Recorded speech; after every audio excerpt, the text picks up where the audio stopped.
Hello, welcome. My name is Miriam. I'm a family therapist and I can run a marathon in 2 hours. Also, my mom's a pilot, my cousin is the commander of the whole army, and my dad's got 3 Ferraris, I said, but actually he's got 4 because I forgot about the green one.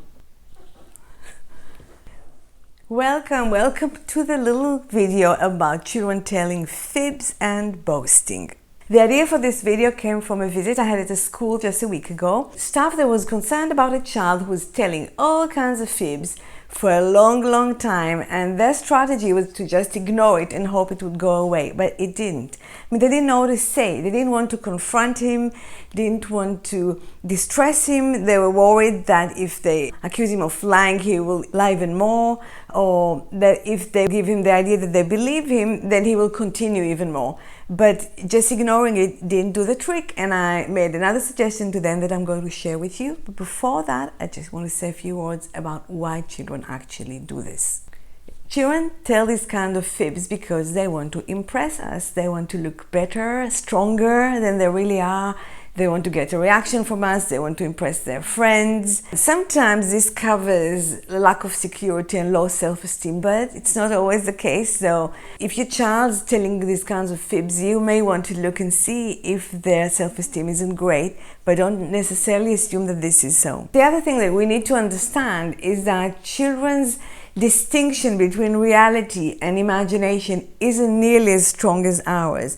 Many of them will have imaginary friends, they will talk to their dollies and to their soft toys, and there's a side of them that obviously knows that these are toys, but there's another side that completely engages with this in imagination in a way that we as adults couldn't do. So some of this fibbing comes from a lack of separation between their imagination and what's real. They're confused between what is actually happening, what they wish would happen, what could have happened, what would have happened, what they would really like, and what other people could see. That is where my suggestion to these teachers and my suggestion to you is coming from. And I suggest that you ask questions such as, can everybody see your dad's Ferraris, or is it something that's coming from your imagination? If you ask a question in this neutral way, most children will stop and say, it's coming from my imagination.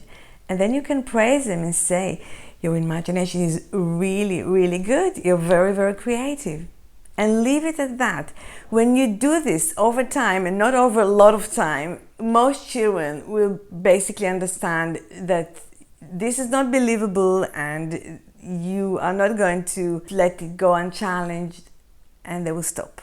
Another variation of this question would be, if I'd ask your mom about her flying license, would she tell me, oh yeah, of course I can fly a plane, I'm a pilot, or is she going to say something else? Then again, most children will stop and say, she's probably going to say I'm making it up, or something along these lines. And you just leave it like that. Do not preach or explain anymore, just leave it like this. And trust me, it's not going to take a long time before your child stops doing this.